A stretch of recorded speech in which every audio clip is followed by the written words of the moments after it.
Always.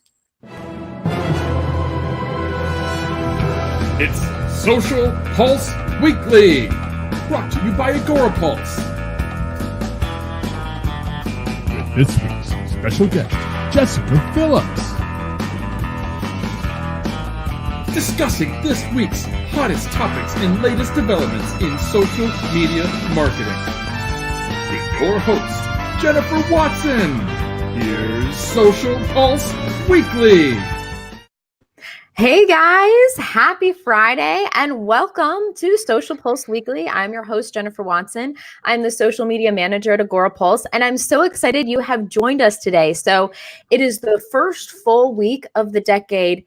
How are you guys feeling? I'm feeling a little stressed. I'm still very excited, but it's been one heck of a week. It's been an awesome week with planning, but there's just so much going on. But thank you guys so much for making us a part of your week. And remember, this is a two-way conversation, so let us know who you are, where you're watching us from, and what was your big accomplishment of the week so far, and also what is your magic word for 2020? What are you striving to do and be in 2020? But everyone, welcome to the show. I'm so excited you are here. I want to give a quick shout out to our amazing show sponsor, the incredible Bella Vasta. If you don't know her, you need to follow her everywhere because she is brilliant. She's amazing. And I'm just going to talk just a few sentences about her. She is an authority when it comes to building your online communities. She is a dynamic personality who has been featured in Entrepreneur, Huffington Post, ABC, NBC, Fox, Social Media Marketing World, and Inbound for her ability to grow brands. She is the author of the book, The 4 Types of Dogs Every Business Needs, and is a podcast host of the longstanding show, Bella is in your business. And you want Bella in your business because she is going to change it and make it into an amazing, credible thing, something even better than you ever imagined. So Bella, thank you so much for being our show sponsor. Hi, everyone. Thank you so much for being here. We've got Fabian, we've got Donna, we've got Evie, Bella, obviously our show host, Rebecca. Thank you guys so much for being here. So we have an amazing guest on our show, but before we get to that, I just want to talk about AgoraPulse really quickly. We do have a 28-day free trial if you do not already have a subscription and are using our product. It's incredible. It's amazing. If you want to know more about it and get a free demo, you go to that link right there, sm-inquiry after agorapulse.com, and we'll show you how amazing the tool is. Now I want to talk about and brag about the amazing Jessika Phillips. She is our show guest today. She is one of my best friends. She truly is an incredible person. But Jessika is a social media strategist known for her outspoken dedication to relationship marketing. Jessika's personal mission is to inspire people to love more, give more, and be more through using authentic relating in their everyday to build relationships. And I feel like Jessika is the definition of relationship marketing. And I think everyone who's watching right now would agree. Give a thumbs up if you agree. She founded Now Marketing Group in 2010 with only a laptop and a vision. The company is now a Forbes recognized agency partner and a certified inbound partner with HubSpot. Now Marketing Group works with more than 100 clients across the United States and beyond, choosing to serve and not sell. Jessika teaches comprehensive relationship marketing, presents in a weekly video cast, Magnet Marketers, and if she doesn't do enough already, hosts one of the largest social media Midwest conferences, Social Media Week Lima. So if you're thinking about going to a conference this year, go to that one. It's in mid-June. And I think Jessika is going to talk about the dates. But Jessika, I want to welcome you to the show. Thank you so much for joining us. And we're totally going to geek out about a whole bunch of stuff. But Jessika, how has your week been so far? It's been awesome. Like getting back into the routine of things. Like we had a holiday break at Now Marketing Group. We take like Christmas Eve, that time period off until January 1st. And it was June, right? Yeah, right. No, that break was long enough. We keep saying like, what happened before break? Like what were we doing here before we left? But no, it's been great. Everybody like getting back into the rhythm of things and just seeing everybody's new goals for this year. Yeah, I'm pumped for 2020. Yeah, go ahead. And I'm so pumped too, and I can't wait to see what you do and accomplish in 2020. And really quick before we dive in, you guys, today is the first full moon of the decade, and it's actually going to occur during this show at 2:21 Eastern.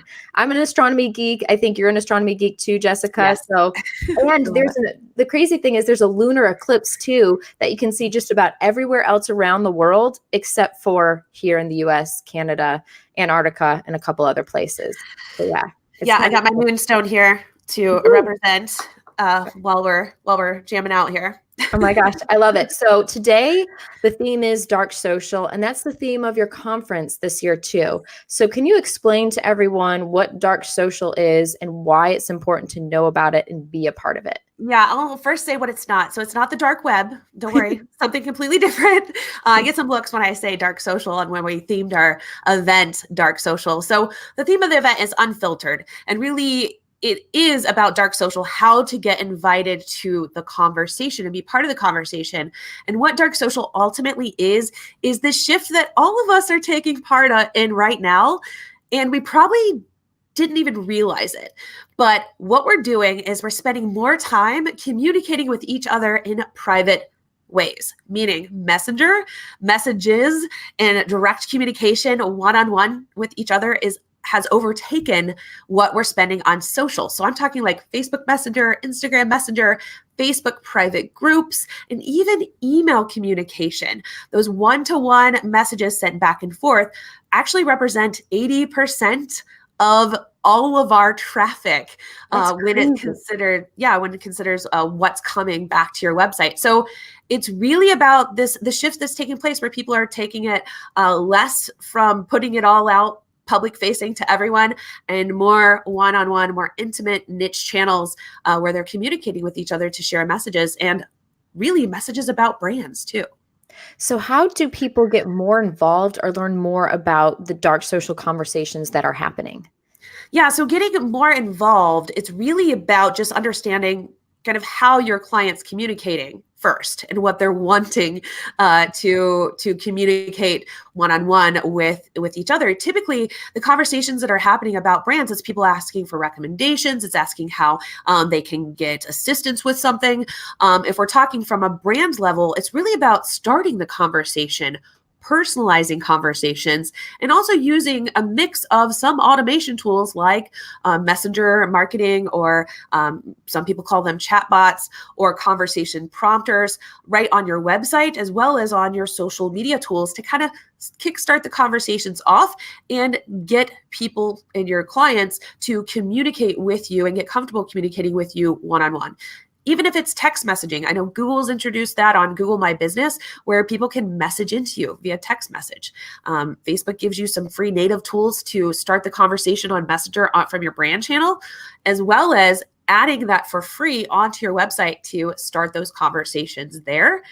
And just finding a way that you can host or facilitate more bringing like-minded people together where they do feel comfortable talking in a more intimate group, whether that's a Facebook group, which I know Bella Vasta, our show sponsor, she is the Facebook group queen, and she's a firm believer in that, but it's bringing people together. She likes to say, being that destination that brings people together. So you as a brand thinking, okay, how can I not make this about my brand per se, but make this about my audience and create something that people want to be a part of and they feel more intimately connected together to start, share, and continue those conversations. And you as the brand get to be the person that brought them together, so you get invited into it.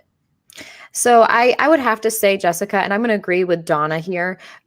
She said you explain with such great clarity, and I think you do. I don't think I've ever heard anyone talk about dark social and break it down like that the way you do. And we've got such a fun group that's watching right now too. Dustin, thank you so much for joining us. The amazing Dustin Stout. Julie Riley is with us. Juan Santiago is with us.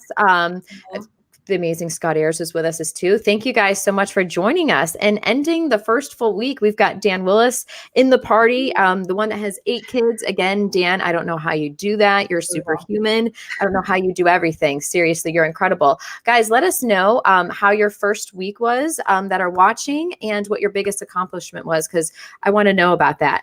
And back to you, Jessika, when it comes to relationship marketing, you're the expert. what do you see are the biggest mistakes that companies and brands and entrepreneurs make when it comes to relationship marketing? Do you see things and you're just like, why aren't they doing it this way? Yeah, and there's some things that tie into dark social too, where it's making mistakes. And I think we're at a weird point where we as consumers have been spoiled, where we want things now and we want to be able to do it on our own and at our own convenience, right? Until we don't. So I'm talking about like being able to fill out a form and order something online and be able to do it all on my own. I want that.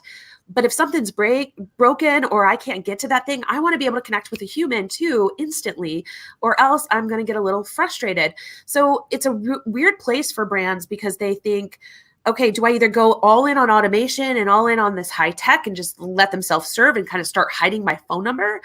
Or do I keep it my old school way of just making it all about our people and, oh, people will call us and they'll stop in and have coffee with us and hang out because it feels good. And they're stuck on one side of the fence or the other and not realizing that you really kind of need to have the best of both worlds, because that's what us as consumers really want. So I think brands where they fail at relationship marketing is really not that they're trying to fail. It's just that they've only been taught to focus on getting new sales in, and that's it. So that's what they use their marketing for, one.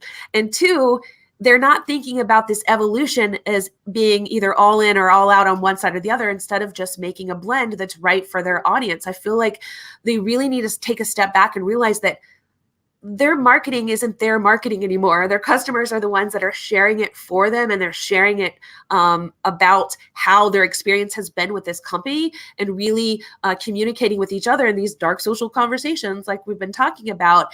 And that then if this is happening and the brand hasn't been able to be part of those conversations or even be witness to what's being said, that they really have to be able to create some really magical experiences for their audience in order to spark the good conversations that are going to be shared in these channels when they're not around. So in order to do this, they really have to focus on who is their ideal customer, what is their brand known for, what should it be known for, like what does make them special, and what kind of magic moments can they add in that people would want to talk about. And then lastly, like knowing where they want to go. So really knowing themselves, knowing their client, and then plotting in or adding in this special sauce, or I like to call it the craveable factor, to make people want to come back. Like focus on client loyalty and client delight instead of marketing. And once you focus on that, you really do get this good blend of ease of doing business with you, reducing some friction points of doing business with you, but also getting super personal and really connecting and building relationships, like true relationships for repeat referral business. So people want to share you on instead of just trying to go after all the new people all the time. And I think you're queen of creating craveable moments, Jessika. And I think a lot of people, it's easy to get caught up in, oh my gosh, I have so many things to do, and checking off a box of like, I post on social, rather than being intentional with your posts. And that's something that I'm trying to really focus on with Agorapulse, because I'm the social media manager for Agorapulse, and I want to be intentional. I don't want to just post to post. I want to have a reason behind it. So we're doing kind of a whole huge overhaul of everything within our company. And we've had a lot of, big meetings and everything. And I couldn't agree more with what you just said. And we do have a question in the comments. Christopher Penn joined us. So thank you so much, Chris, for joining us. You're amazing. And he has a question. How are you currently measuring dark social from an analytics perspective? Yeah. It is a little tricky, and that's a great question. Oh my gosh, Chris, I need to ask you, how do we measure this from an analytics perspective? You are the analytics king. So it's really hard, right? So unless you're part of it, you can't unless you've purchased the tool to measure it. There's only a few that are out there. Some analytics tools like third parties, like even HubSpots and some of the others, are trying to catch up with this. But really, it's not easy to measure unless you have some like UTM, added in with in each of your links, or using a third party tool. The only other way of measuring like your impact is knowing what you're starting the conversations about and what the results are, because so many brands, this is how it even started coming up. This is not a new thing. It's just more people realizing that it's here and it's growing and it's getting bigger. This was actually first talked about, like 5 years ago when the shift started happening, and people were like, where's all this traffic coming from? And it's great, but where are we getting our sales, and where can we attribute this? It's driving people probably like you, Chris, crazy, that are analytics people that are trying to measure the effectiveness. So people are scrambling to get it done. And I don't have like a solid right answer on how you measure it, because I'm still trying to figure it out myself of how to truly attribute the conversation via impact to your website analytics back to dark social, because it's hidden. So much of it's hidden from us. Yeah, and it is tricky. And Dustin made a good point. One way to measure dark social is with the UTM and short links, which, 100% yes. And Christopher Penn, if you're still watching us right now, Chris, we want to know your thoughts. Let us know what you're thinking is the best way, because you are analytics everything. I've met Chris and seen him multiple times. He does a crazy cell phone test where he like turns it on airplane mode and like does that thing with your arm. Chris, we love you. We think you're amazing. Okay. You are amazing. And he said, I'm sorry. Oh yeah. Let's see what he said. Okay. So the way we've been tackling it, especially in things like Slack groups, is to have your own URL shortener that you can use to hard code things like UTM codes into short links. You definitely want it to be a link shortener so it's easy for people to copy and paste. Yeah. And some people are, hesitant even with like UTM is the best way of doing it, but many brands don't understand how to do that and get it set up. So that's always a hurdle unless they're working with like a third party or a person like you.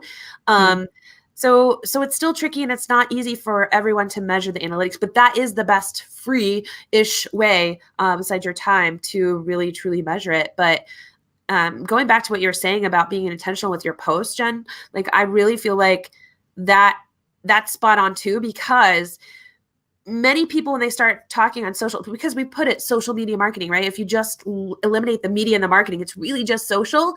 But I've also seen brands when we talk about things that they're doing wrong, either only talking to their peers or not talking at all and still focusing on like it's a marketing thing instead of generating the conversations and reading their post out loud and asking themselves, can I comment back to this? Or would it sound natural if I'm reading my post out loud to you, Jen? Like, how would you be able to respond to it instead of just writing something out there? Like if you start reading every single one of your posts out loud as if you're talking to someone across from you, I guarantee you'll start changing it a lot more. And you need to, because it has to generate those conversations to even get the engagement, but also to get people comfortable engaging back and forth with you in order to move it into the inbox from there. And that's a part of like humanizing your brand, talk like how you would talk to other people, like your best friend, like you, Jessika, like how we talk to each other.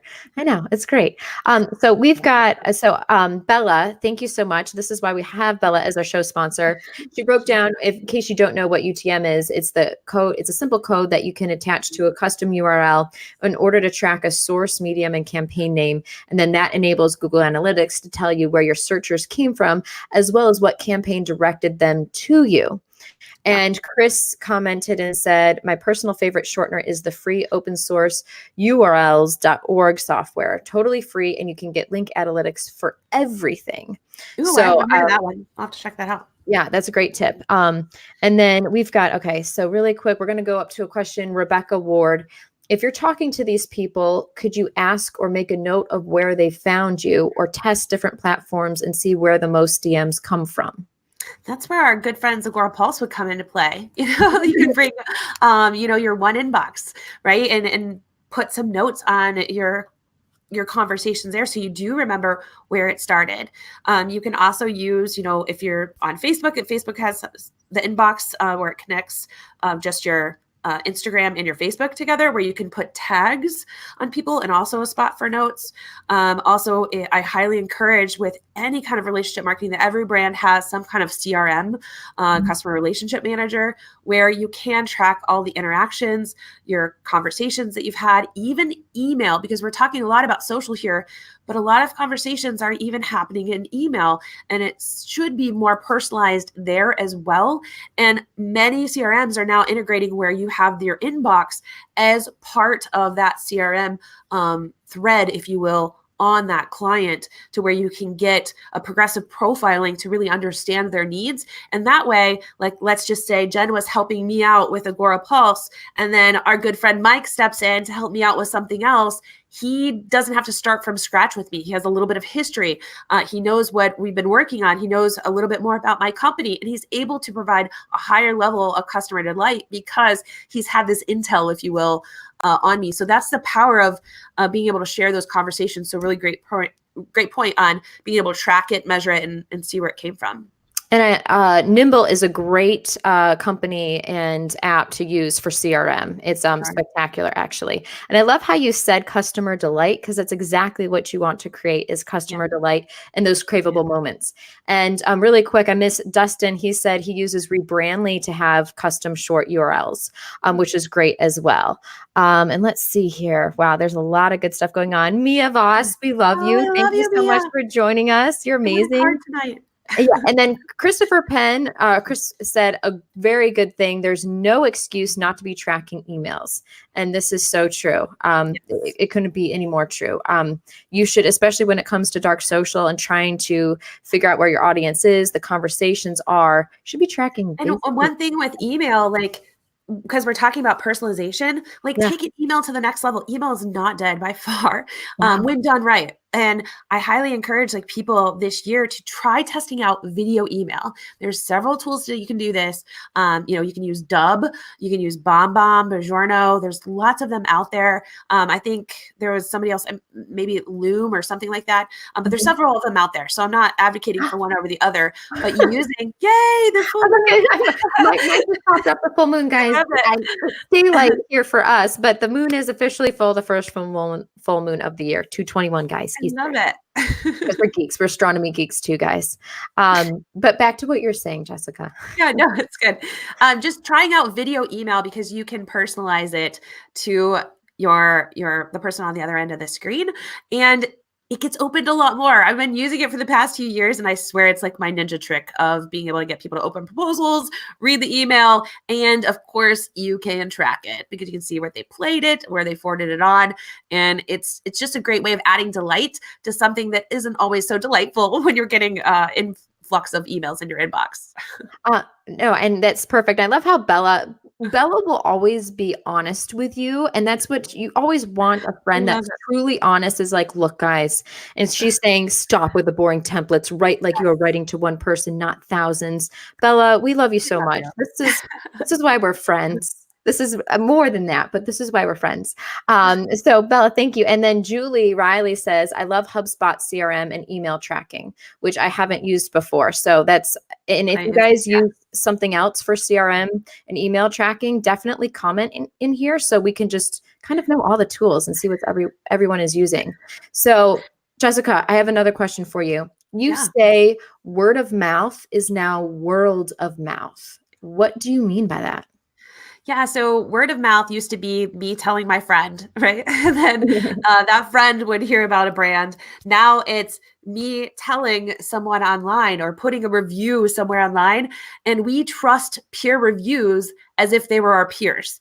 And I like just step back and think about like the last time you purchased something on Amazon and you're looking at the reviews and want to know what people said, and we're believing it, but we have no idea who those people are, as well as when people are putting recommendations out, online and saying, hey, who would you choose for this? Or who could I hire for this? We're all taking mental note because we can see it out loud, right? We see what's happening. We take note of any time somebody's disgruntled with a company and storing that in our memory bank. So it's not just one-off word of mouth. It is now world of mouth. There's no limit to proximity on who you can talk to because it spreads. And a lot of the conversations, again, are happening in dark social where we don't even know that they're happening, but people are trusting peer recommendations online from people that aren't necessarily considered peers, but that's kind of a new definition of peers, if you will.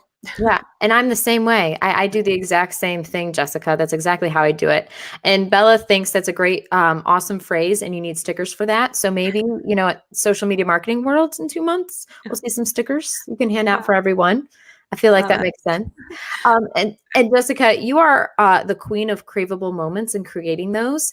Can you talk to us a little bit about some of the most successful, if I can say that, guys, craveable moments you've created either for your brand itself or for other clients that you have? Yeah. So craveable moments are all about just getting something that people want to share and talk about. So I will share one just about the conference, I guess, Social Media Week Lima. It was really about creating a conference that was small but mighty and creating a lot of built-in craveable moments. So starting in with just having a Facebook group versus just sending out, emails and just an event so people could get to know each other before the event took place, during the event, and after the event is over. So starting out with just doing video introductions, right? And we've been doing this for years. And then, building in some opportunities for people to connect while at the event, and then little delight gifts for the people that are there. So for the speakers, once they came in to our little home town of Lima, Ohio, with all the trains and everything else, they were greeted in their hotel room with snacks and handwritten notes for them. And our speaker gift was a custom-made bobblehead of them. So things that would be memorable to them and things that they would want to share on is what we wanted to do. From a client perspective, we've really started talking about how can we get people to generate conversation, to start it off and us be kind of the facilitator of that. So we worked with a water bottle company, and we started putting in almost like a Willy Wonka kind of ticket in each of the bottles, but every other one had almost like some encouraging note for the people that were buying the water bottles. But the Willy Wonka one it was a message in a bottle, getting them to kind of answer this question and share a post online, and this enabled them to get some product back, as well as we started awarding women in the community and beyond that really embodied the brand that we were working with. So people that were living strong, fulfilling lives, that were kind of outside of the norm, we were recognizing them and just sending them some products, some personalized notes, custom images and things that we found of them in a cute little keepsake, and things just to recognize them.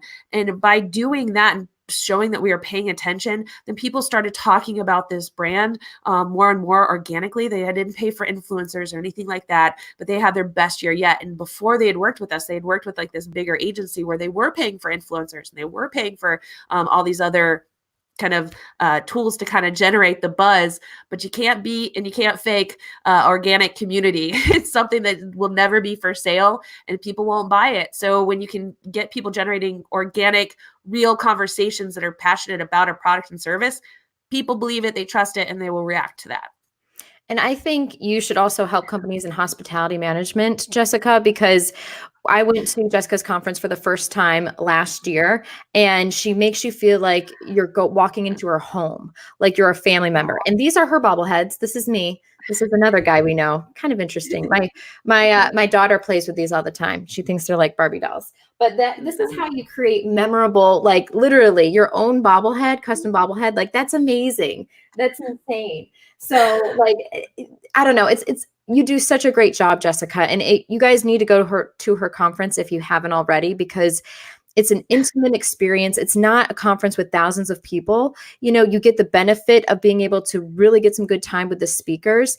And I think you do a lot of the same things that Bella talks about when she talks about Facebook groups and online communities in general. Bella's like, you want to just invite someone over to your backyard and just leave them sitting there. You got to entertain them. You're inviting them to your house. And so you got to, show them who you are and how awesome you are and why they should continue to come over to your house parties or, hanging out in your backyard. So you do such a wonderful job of that, Jessika. Like you truly do.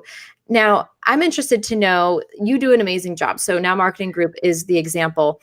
But what other companies and brands do you see? You're like, wow, they really do a good job of creating craveable moments. Or has there been a company that you've bought something from or used that you're like, wow, they did this really well? Okay, I'm going to sound like a suck up here, though. But I swear I really did have this in my slides even before the show for the past couple years. And one of them for sure, hands down, is Agora Pulse. Like, I've been just super impressed with you guys. This is the reason why I brought all of my business over to you guys like 5 years ago, because of that human connection. You have exactly what I was talking about, the benefits of having everything accessible to the user that wants to do it on their own, but a human can jump in at any point and really do that, go the extra mile to delight. Not only that, You guys always remember people by name. You include people. You build community, and you reward the people that are already your clients and customers. And that's what it's about. You're not out there always seeking new business. It is like a sense of belonging, right? And I always love saying this, when companies can switch from a buying mindset to a belonging mindset, that's when you've made it. And when you feel like this is a tribe that people want to be a part of, it's like this VIP club that people are like, man, all those Agora Pulse users are super tight knit. Even people that aren't your customers, but maybe will be one day, but they want to be a part and support what you're doing and advocate for you. That's what it's about. And that's how you've made it, and you've really hands down started exuberating relationship marketing. A few things that you guys have done, just to call it out. We had a Queenies retreat, as you know, and Agora Pulse sponsored our dinner for this Queenies retreat. And it wasn't like they were trying to buy us in, because we were already, customers and loyal users of Agora Pulse. This was even before you started working there, Jen. And they sponsored our dinner, and I was like blown away, because usually most companies would only want to reach out and woo somebody that's not their customer, right? So of course, what do we do when we were eating Agora Pulse steaks and drinking wine? As we went live and we started talking about them. But they truly get it, what it means to create this level of delight that people want to talk about them and advocate for them, because they are focused in on their customer. I mean, I could go on and on with so many Agora Pulse examples, but you guys really hands down do an amazing job at showing up and building craveable moments, from fun stuff, like sponsoring what's it called? Not pedicabs, but the things that social media marketing world. They were pedicabs. Yeah. It was so fun. Like, I mean, that's fun stuff right there. It's not like a glass coffee mug or something. Like craveable moments is something that people want to take photos with. They want to talk about. They want to see happen again. Those kinds of moments that don't have to cost a lot. They just have to be super fun and personalized to your audience. Well, we learned from you, Jessika, on how to create memorable and craveable moments. But I think the thing that people get caught up with, and thank you so much, Jessika, for like all of that. You did not have to say all of that. I really need it. but we really genuinely care about everyone. And really quick, Rebecca, you should live in the US. You can have Atlanta as your second address and hang out with me and my daughter sometimes. And Rachel Head, she did not go to your conference last year. You should. We're all going. Like the whole gang is coming back. That's one of my interns. I love her. Oh my God, yay, Rachel, you should do it. Make it a point to come. But I think people get caught up in the follower growth, even executives. They're like, if we don't see it growing faster, what's going on? But you have to remind them and yourself, it's about the strength of the relationships. It's not about how many followers, fans, whatever you have, it's the quality. And, true. It's amazing when you can create an incredible community that supports you, helps you with products, you help them. Like, I don't know, like Rebecca, I'm going to say one thing about this. So me starting this show, you coming on here every week in supporting us, even though it's Friday evening, you have kids sometimes, and they're not asleep yet. The fact that you do that is amazing. Like the power of social media. I'm like, Rebecca, I feel like we're best friends and I can't wait to meet you in person. I already do too. She's so good. Yeah. And one thing we say with those fans, like really quick, just a story on that. Like the client that I was referencing, 50 Strong is their name. And that I was talking about, they did the message in the bottle and all that. They actually did the water bottles for Social Media Week Lima. And when they started working with us, I was like, your fan growth is going to go down because you have the wrong people on your page. And it dropped like a lot. Thank God they trusted us, because that's what we're like, we're going to have to like tear this down and build it back up, because their engagement was horrible. They had all these thousands of fans on their page. They're an amazing company, but they were just the people that were running their campaigns before had just targeted the wrong people. And they dropped down in their fans. I'm talking thousands of fans, but they had their best sales year yet. Numbers do not matter. Do not matter. It was like 25% less fans, but their engagement is now skyrocketed. Their sales have skyrocketed, and their community actually like mentions awareness is tenfold. And had nothing to do with the number of fans. And so I love that they trusted you with that, because like vanity metrics are vanity metrics. Yes, it's good to grow your following, but in a true organic way of meaningful people that actually care about the company and the brand and provide input and engage with your content. If they're not, it's just doesn't really mean anything, you know? And so I'm going to shift the conversation just a little bit. I love Bella. Bella, you're amazing. So Jessika, one thing you do really well is you network at conferences. You have this whole plan before, during, and after a conference. I don't think I've ever met anyone. I thought I was pretty good at it, but I don't think I've ever met anyone as good at it as you. And I would love, now that we're going to start getting into conference season and everything, what do you do before, during, and after conference to take advantage of just networking and everything as much as possible? Okay, so I really look. So I look at who's going, right? And I really, first you have to set your intention of what do you want to do at this event, right? Like, what do you want to get out of it? Because you're only going to get out what you're putting in, right? Like, I've always tell that when people come to Social Media Week Lima, I'm like, whatever you're wanting to happen here will, and whatever your intention is going to happen. But as much as you're going to have to give, as much as you want given to you.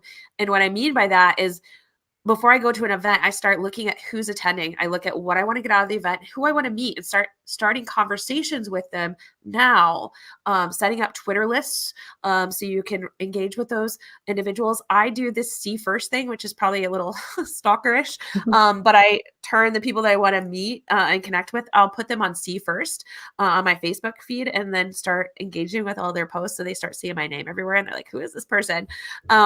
That's brilliant. That's brilliant. And then I will send some audio messages or a video message once we've had a conversation dialogue. Those stalkers, don't worry, too far at a time. But then I also look at what can I do to maximize the time while I'm there. So one thing I did at Social Media Marketing World is I started having s'mores nights. Yes. So where I'd invite a group of people just to have some kind of fun, laid back experience. And the crazy thing is people are like, oh, you do these events. Didn't you sponsor it with your name and the company? I'm like, no, just like Bella said, I seen it in the comment thread. A gift with your logo on it is not a gift. Like, you just want people to have a good time around you. You don't have to make it all about your company. You don't have to make it like a big sponsored thing or pass around your business cards. Once people feel that you care and they can tell that you're genuine, they'll ask you for the information. You don't have to give it. And that is the best kind of referral and transaction that can happen there. And then just following up and staying in touch with people. Like, I mean, you want to connect others together and make sure that you've always given something first before you expect someone to give you something in return. I was trying not to laugh. Chris was like, that's not stalking, Jessika. Following someone back to their hotel room is stalking. But no, those are all amazing tips. I did not do that to Chris. I don't know who he is. No, that didn't happen. I did not do that to Chris or anyone. But the power of conferences are amazing. I remember when I went to Social Fresh my second time, and a lot of the same people that I had met my first time, and this was when I was new to conferences. This was back in 2016, and I really didn't know anyone. So I followed the conference hashtag, saw when people were posting, and I posted that I was going to be, at the hotel bar at such and such a time. And then I messaged this one girl from Alaska Airlines if she wanted to join me. And so she did. We really didn't know anything about each other, but we have a great friendship now. And on top of that, when I was at the Weather Channel and there was the total solar eclipse, our companies worked together and we were able to sponsor 2 people. We had a contest at the Weather Channel and 2 people won tickets on their flight. They had a special flight that was going to fly over the ocean to see the total solar eclipse. And that wouldn't have happened if it weren't for the fact that we had bonded at the conference. So it's amazing what can happen with friendships, and then what you can do collaborating together is huge. And I want to give Mia a shout out quick, because she said, I call it the trumpets and rose petals effect. And I love how you say that. You connect with people beforehand, and then you are greeted with trumpets and rose petals by the people you are excited to see. I love that. Mia, next time I see you, I want trumpets and rose petals. That's what I feel And I always get with her. Like, oh, you could tell, you could so tell. Because haven't you ever like seen somebody and you're like, I don't remember what your name is or who yeah, you are, but I remember how you made me feel. And I know that's a quote, right? Like, but yeah, you really do. You can really get a sense of how that person made you feel the last time you were around them. And you will remember that, chances, at least for me, before I finally remember their name. yeah. Right. So you want to make sure that you're always giving those kinds of experiences, even if it's just taking a moment to talk with them, and don't do the traditional, hi, my name is, here's what I do for work. What do you do? Like, get some fun questions out there. One I love that Mia always asks is, what's your superpower and your kryptonite? Like, I I love love that. that one. It's an easy one to remember. It's a great one to like throw people off guard, because usually people are trying to think about what they're going to say Yeah. instead of really listening to the other person. But if you throw them off guard with that kind of question, you get down to it. And it's fun, it's playful, and you really get, to the heart of who people are. Because if you got to get out of that whole, we're just, a business robotic kind of style, right? Like, people just don't connect with that on a real level. Yeah, exactly. And Lisa, thank you so much. Lisa Williams is joining us. You're amazing. And Dan said conference hashtags are how I met pretty much everyone here in this chat. So Dan, we Yeah. love you. Keep following the hashtags. Like, Dan is amazing, guys. If you don't know him, follow him, get to know him. Dan, just show everyone where they can follow you, because you're pretty darn awesome. You just got some cool people on this thread. Like, these are all the people I want to hang out with. Yeah, no, exactly. So, Jessika, you've created basically an empire, an amazing business. And first of all, I want to know what motivated you with just a laptop and a vision to start the company, and why you wanted to start it. And then how or what do you credit your success to? What are the 3 things you credit your success to? Oh, We're getting okay. deep, Jessika. Ooh, it's deep. I just Yeah. said, ask the real questions. And you're like, I'm not messing around. So honestly, I worked in tech. I loved tech. And, but I also loved psychology. I started going to school for psychology, but the company I worked for wouldn't pay for psychology degrees because I worked at No. Verizon at the time. And so I had to be related to the job field. So sales and marketing, business, that kind of thing. So I transitioned into marketing at the time, worked my way up the corporate ladder, and then realized I did not like corporate America very much at all. But I loved my last job that I had in corporate America, just not bureaucracy of it all. What my last job was to help mom and pop businesses. I was a distribution partner, help mom and pop businesses sell our product, engage a team, market their business. They had no marketing budget. This is right around the time that social media was just coming out. So I ended up starting to get more phone calls about social media questions than I did about cell phone or sales questions. And at that time, I got pregnant, got really sick, and was in the hospital for basically my whole pregnancy. The company let my position go because they couldn't cover my territory. So then I swore to myself I would never work in a job like that again. And that's when I started Now Marketing Group, because I was still getting all these questions about social. And I really just fell in love with social media marketing, because it was a perfect blend of like psychology, conversation, community, and sales at the same time. So started with just going back to school again for social media marketing for the University of San Francisco. Actually, that's where I discovered Chris Penn. And then, just kept building Now Marketing Group from there. I started with offering free training, social media trainings to the community. This was before the day of live video.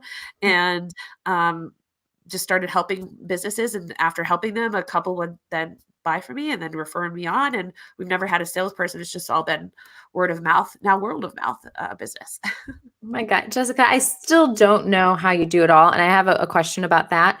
But so Chris just asked you, how reliable do you think assessments that use the big 5 are from a psychology perspective versus the now largely discredited Myers-Briggs, et cetera, all that stuff? I don't know. Like, that's a hard one. It's hard. Chris, Yeah. you're challenging my brain today. We like No, but doing it's it, good. I but love it. I love the way you we, think. we should So have alcohol on a Friday. I'm sorry.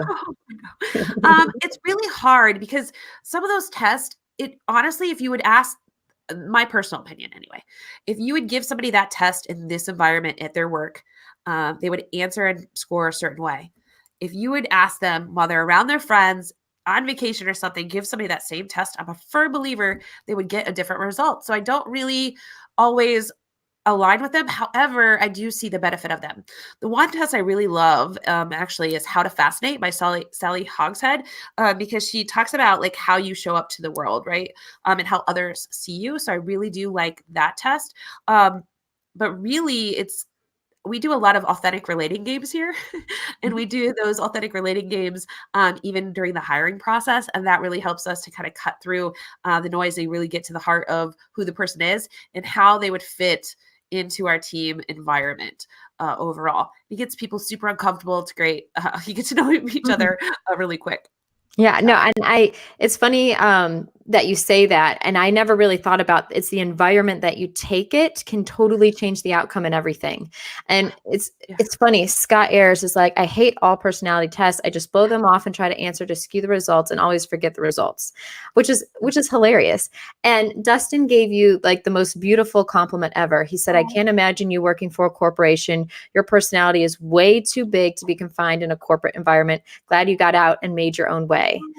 And it's amazing how sometimes things happen in your life and you're like, man, this sucks. This is such a roadblock, but it pivots everything to a whole new career that you never even imagined. It's just, it's phenomenal. Yeah. Yeah. So I've got a question, Jessika. How do you, as an amazing mom, daughter, all that, a businesswoman, you own your own company, you do, like, I was messaging you yesterday and you're like, yeah, I'm just going to a high school to talk. And I'm like, what? Like, how do you have time for that? So how do you keep this amazing, beautiful smile on your face, do everything with the grace that you do, the brilliance that you do? Like, how do you do it all and like stay, grounded and settled? Oh my gosh. Well, first of all, I would love you to like be around me all the time because you make everybody feel so good about themselves. I'm gonna be on a high until weekend. So all these compliments. Like, she's amazing. Honestly, it's really just I don't know. I think all of us just kind of do what we can do, right? Like, we just go with it. But I have found that for me personally, I really love the Savers program. I really love meditation. And really connecting and taking some time to connecting with nature through disconnecting with technology and just journaling and just staying true to who you are. I think all of us, really just try to do that. And I think all of us honestly have kind of an imposter syndrome sometimes too. So I feel like the more that we can just hang around the people that align with us, like all these people in this chat, I'm not even kidding, like you guys are my people, and really just surround yourself with people like you that lift you up and that you want to be around, and then making sure that you take some time to really listen to your intuition and your body, because anytime you're having pain or anything like that, it's your body really trying to tell you something else is wrong underneath all of that. And I didn't learn that until I started taking some time to listen through meditation and going and connecting in nature, that then helped me be able to do so much more by actually taking a break. But it took me a couple of years to learn that. But you've done amazing, like what you do, Jessika. I'm still like, you amaze me every day, like every moment of every day. Cause I'm just like, I don't know how you do everything. You do it so well. You're so happy. Like, I don't know. You're incredible. You're wonderful. And Fabian said, thank you for sharing your story with us, Jessika. Like, seriously, it's amazing. And there's some other conversation that's happening that I'm not sure. George is talking about his kid asked him where poo came from. I'm thinking like, because Dan said, I was laughing at that. Dan said that his favorite personality test was, which Winnie the Pooh character are you? I'm like, that's what I'm talking about now. I love it. Oh my God, I love you guys. Oh, that's so hilarious. Thank you for clarifying, Jessika, because otherwise I'm like trying to read this chat. This is why I'm like, I want to just hang out with these people. I know, I'm like, where did it go wrong in our conversation? I love it. That's totally okay. So I want to ask you, Jessika, since you put on your amazing conference, what do you, when it comes to, like, let's say someone wants to put on an event, what are the top things, like top 5 things they need to remember to do? Because putting on a conference is a beast, and it takes a lot of planning. And I on top of that, I want to know, when you start planning, like, are you already planning for the conference in 2021? Like, how early do you start, and what are the top things you need to remember if you want to start an event or a conference? Oh, yeah. So kind of think of it the same way as you do your brand, honestly. And yes, we never stop planning. I actually I almost feel behind for this year. Now that it's January, I'm like, but we started planning the year before. So we've shifted a lot, and the success of the event, I would say, is really about knowing who you want to come and not really think that you want everybody to come, because I do think smaller conferences can be mightier. So don't worry about the numbers again, and treat it like your business. So knowing who you want to attend, but also what speakers you want to attend, because it's not just about the name of the speaker. I really truly feel that it's alignment of who's going to really connect well and vibe well with your audience that you want there. And I found success once I stopped just doing, great topic, great topic, great topic. It had like a theme to it. Like, what is the overall message that I want to get across this year? So starting to our very first one that we did this way, actually, funny enough, it was 2020. We started talking about all the changes that are coming in 2020. And then it went like relationship marketing, the human experience, Craveable last year, and then Unfiltered this year. And it's like, what we really want to get across is our overall kind of concept. And then we match the speakers that could speak to that, and pair them one right after another. So it's a gradual way of learning this concept from start to finish. I found that was super helpful for our audience and for me, and to not make it so choppy. And I feel like that was something that really helped out. The other thing is thinking about how you want to connect with your audience, and where you want to build and host that destination, as Bella would call it, or community. Facebook groups the easy way to do it, but you may have something else, and that way you can make sure to add in not only those connection points, but those magic moments that people want to share and talk about your event for you, and promote it for you. Jessika, I love all those great tips. And for anyone who wants to start an event or a conference, I would talk to Jessika. And I have several more questions for you, Jessika. But first, Stephanie Liu has joined us. Stephanie, you're amazing. Stephanie just got off of a live that started at 2. And Stephanie, I can't wait to watch your live after this live ends. So thank you so much for joining us. And let's see, I know there was another conversation. Oh, Dan said the small tables that you had at your conference were so amazing and a great way to connect. The conference you put on, Jessika, is so amazing and so wonderful. Can you give us just a little bit more sneak peek of what people can expect this year in June? Yeah, so Social Media Week Lima, you can find out all the details at sociallima.com. But yeah, even the tables like Daniel was talking about, it's like we do round tables for a reason, so people feel connected. But this year, it's really about 450 people that's usually in attendance. We'll probably have about 27 speakers over 2 days. It's June 17th and 18th. And we host it at the UNOH Event Center. And there you have one track. So all of us are in the same experience together. It kicks off with what is Unfiltered, right? What does it mean? We have some really special surprises this year because it's our 10-year anniversary at Now Marketing Group. So we have several little surprises snuck in there, but all the topics will be along the lines of how you can succeed in this dark social movement, right? Like, how can you succeed with social platforms? But really, it's all about technique more than just the tool talks, right? And then lots of opportunities for networking, VIP parties, where there'll be some mechanical sharks, and hopefully, hopefully more people singing karaoke at the party. There was all kinds of.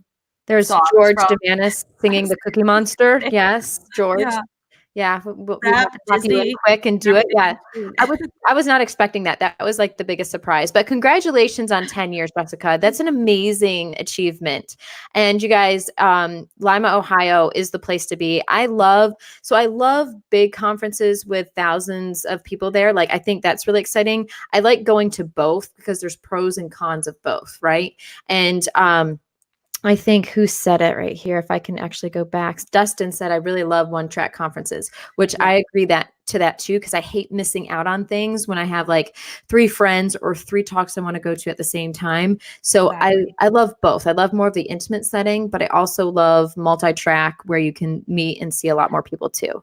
I think there's pros and cons to everything. Now, really quick, Jessika, I want to know, what are your top productivity tools or apps that you can't live without that help keep you organized? Ooh. I really love Sane Later. That's for your email. So Mhm. it filters your email, gets rid of all the stuff that you're not opening as much, and it like filters all of it for you. I love that a lot. I also use Todoist. That's just an easy way for how my brain works to organize things by client and by how I need to get everything done. And I'm going to sound like I'm kissing up here again, but I really do love Agora Pulse. It really helps me get everything done and check all the client accounts, from the account managers. If they're off, I go through at the end of the night and check it off, and it makes it super easy for me. Oh, we love you, Jessika. We love you so much. And we also Cheers. love George Demanis, who is going to be singing Rainbow Connection as Kermit this year at your conference. So yes, if that's your reason to go, then that's a great reason. That's a memorable, craveable moment right there. George, thank you so much. All right, guys, I want to know, what are the top, for everyone watching, what are your top 3 productivity tools that you guys use? Apps, management tools, anything. I would love to know that. And while you guys kind of fill that in, because I want to read them off, Jessika, we're going to talk about some news really quick. We're going to go over to YouTube, and we're going to have our amazing producer. We're going to pop up an article, and hopefully YouTube is a big part of your strategy. It should be. And a lot of times copyright issues can be a big deal. Well, YouTube has a recent studio update that's finally giving people an easier way to deal with copyright claim disputes. And a new tool, the assisted trim option, is the big feature that they're rolling out that allow you to actually kind of edit that copyrighted material out right then and there in YouTube, which I think is a huge tool. I know a lot of times when we dealt with this kind of stuff, especially with the Weather Channel, editing different content, or if we had one video that had multiple sources, we were able, trying to cut that out and edit that was a little difficult. So I think this is kind of a big thing. I don't know about you, Jessika. I know you've got your whole team and everything, but I feel like this is really useful, especially for one-man bands. I know a lot of social media managers out there are like one person or 2 or 3, and that's it. Yeah, it saves you a lot of time. Then you don't have to like lose your views or comments or anything like that by removing anything. So a lot easier. Yeah. And then this is, so Bella, you're going to like this. You already know about this. I know. Facebook is adding suggested moderator for recommendations to assist in group management on Facebook groups, which I think this is huge, because when you're managing multiple Facebook groups, let's say you're an agency or your company has multiple Facebook groups, it can be very overwhelming. And if you're trying to narrow down, someone that's really active in the group that you think would maybe do a good job, there's a tool now, the suggested moderator tool, that helps narrow down that field and will identify key members of your groups who could be good candidates to become moderators and group leaders, to kind of alleviate some of that stress in the role of constantly coming up with content. So I think this is great. And Bella, I want to know from you if you think this is amazing, because I think it's really cool, and it's a great way to allow people who are really love the group to kind of be like, oh my gosh, they made me a moderator. Like, this is awesome. Like, it's kind of really rewarding and exciting, That's what you tell them. You're like, Facebook said we should promote you to moderator. Yeah.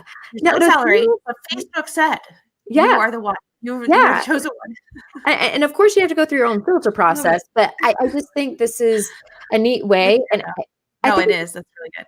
Yeah. And I think it's kind of a clever idea. Like, you will still oversee everything, but if you have like 1 or 2 that help out, that are so passionate about your business or company, I mean, I just think that's really awesome. And they may even know the audience better than you because they're the fans, Exactly. So yeah, I think this is really good. And I think Bella agrees. Oh, and yes, like she said, even in larger groups, I think there is somebody that you would be excited, right? Like, oh my gosh, like my favorite group, because it's your tribe of people, especially when it's done right, and you get promoted to a moderator. It's like That's something they would be excited about. It's so huge.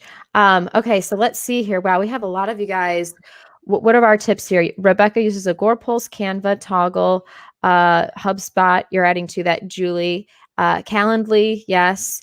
Trello. Let's see. And Chris, my Agorapulse feeder. We love you so much. Otter.ai. And then we've got Alfred for Max. That's awesome. Chris, I'm going to have you on the show to talk about technical things. I think that's just going to happen. Just get ready for an invite, Chris, coming very soon. Let's see what Stephanie Stephanie also loves Otter.ai. I upload my live recording to Otter and then send the transcript over to my VA to draft a blog post. Works like a charm. Stephanie, you're awesome. Fun. Gosh, I love that. These are great tips. These are awesome, guys. And while we're going to go one last piece of news, then we got a little trivia. Jessika, are you still good on time? Do you need to go? It's almost 3. I'm good. Okay, perfect. I want to know who is watching if you have a Pinterest strategy for 2020. And what is your Pinterest strategy? And we're going to talk about the fact that Pinterest trends is a new thing, and it gives marketers a view of the top US searches on the platform. And I think this is kind of big, especially for our producer, who I think just about everyone knows who's watching. Mike Alton is a big Pinterest person. Pinterest is for dreamers, and he loves Pinterest. So, Mike, I want to see from you if you're excited about this and everything else. And I want to know who else uses Pinterest a lot and thinks that this is going to be really good. So now Pinterest Trends is still in beta and will become available on desktop in the US over the coming weeks. And this actually, I think, is available though now. I'm pretty sure, or anybody who's used it already, I would like to know, because this was back in mid-December. So we should have it available for just about everyone else. But I think this is kind of just another new way. Pinterest is great. God, I love going on Pinterest. It's like YouTube for me in a different way, searching different things. But this can be so valuable and can allow you to see, okay, so what content is doing really well? What are the trends? So you can tailor your personal content or your company brand content to that. So I think this is so cool and so neat. And I don't know, Jessika, do you do Pinterest a lot for your clients? Is there a lot of? Yeah, for clients, we do. And there's some clients that like really have amazing success with it. And yeah, my goal for Pinterest this year is just to update it. Yeah. My Pinterest is way outdated. But I do like it. I do use it. I just haven't updated my own stuff. No, I'm laughing at George's comment of my impression of Mike Alton. I love Mike. You know, Mike was wearing a new vest yesterday in a meeting. He needs to pop on here and just say hi. Mia is rubbing her hands together saying, I want Pinterest to be my jam in 2020. Mia, I can't wait to see what you do on Pinterest. You would be amazing. I want to see that content. All right, guys, so we're up to trivia time. Are you guys ready? Ready? Because you can win a mug and Chris has more fun stuff too. Read Chris's message because it's great. You can win a Agorapulse mug or a t-shirt. It's up to you. It's your choice. And we've got fun trivia questions. This is from the promo study they did. They interviewed 500 people on their video habits. And I think everyone needs to read this article, because after you read this article, you're going to change your mind a little bit, because with the AirPod trend and everything else, more and more people are watching videos with the volume on because they've got, earpieces. They're not bothering people. But with that said, here's the first question. What percentage of respondents read video caption in promo study? What percentage did? And let's see. And when you answer this, I want you to do 1-A, B, C, or D, so we know which question you're answering. Is it A, 45%, B, 57%, C, 68%, or D, 85%? So this is an interesting question. Jessika, how do you feel about this? What do you think it might be? Ooh, I don't know. I want to see what everybody else guesses first. This is a good one. I think I have a good guess, but I don't know. I want to see what everybody else says first. Yeah, and we're not going to give the answer away. Yes, C or D. Yeah. I would say people, like, for me, I like reading and also like listening to. That's how I learn. I do it both ways. So I'm one of those people that I still like to read the captions, even if I'm listening to the audio. It sinks into me more that way. Do we know what they're watching this on, or it doesn't matter? I think it's on all platforms, Okay. all of the social different channels. So yeah, this is an interesting one. C, D, yeah. And it is a little bit sort of higher. I'm just not going to say anything. I always and Hannah said B. Hannah's joining us. Hannah, I'm so glad you're joining us. Hannah's awesome. She's amazing. She's in Texas. And I'm trying to remember, you got a severe weather threat too, but it may be to your east now. I don't know how the storms are for you, Hannah. All right, let's move to the second one, guys. All right, guys. What social media platform did people spend the most time on in promo study? Was it A, Facebook, B, Instagram, C, YouTube, or D, TikTok? What social media platform did people spend the most time on in promo study? Do we know who the people are, like the age? I would have to. That's a great question, and I don't know if I know If the it's my exact. kids, I already know the answer, but Yeah.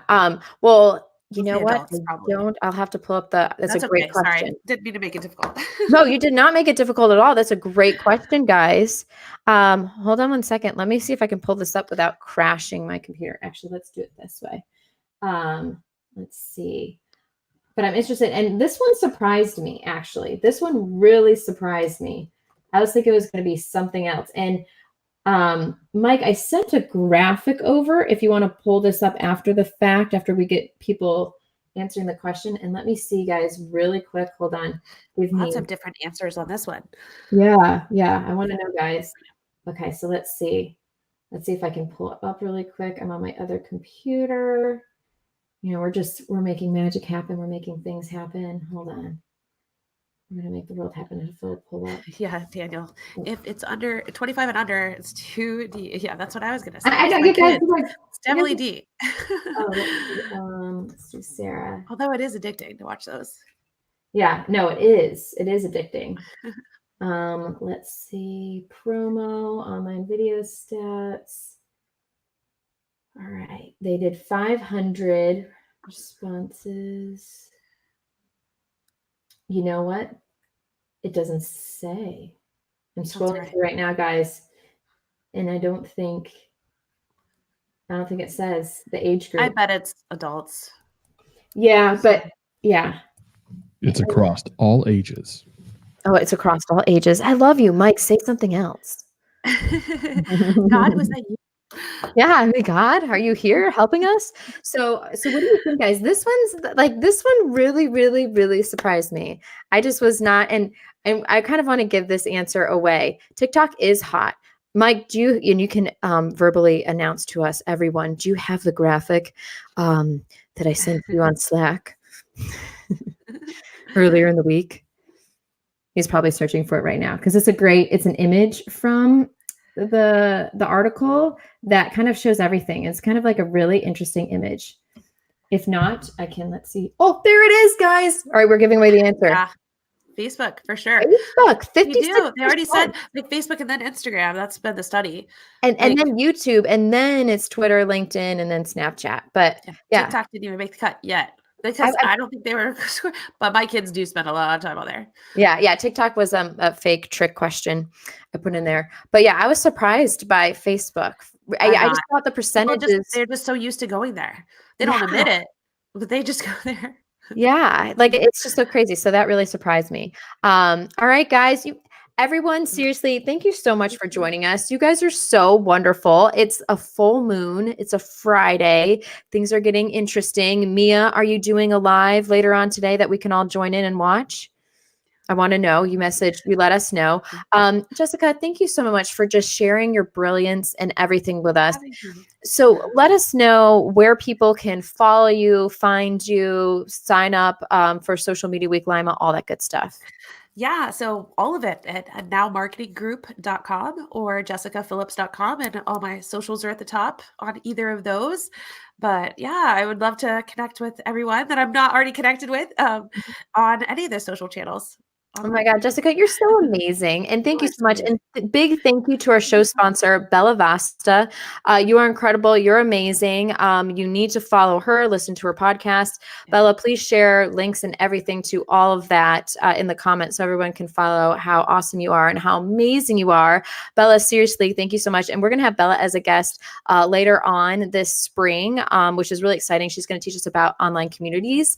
And then on top of that, next Friday, we have the incredible, the amazing Stephanie Liu. And she's going to talk to us about live video, but also what your communication style is for live video and how you can utilize that to get more views. And we're probably going to ask her some of her tips and tricks and also her favorite gear, because she's a gear guru and basically everything she has, everybody wants. So Stephanie, I can't wait to talk to you next week about that.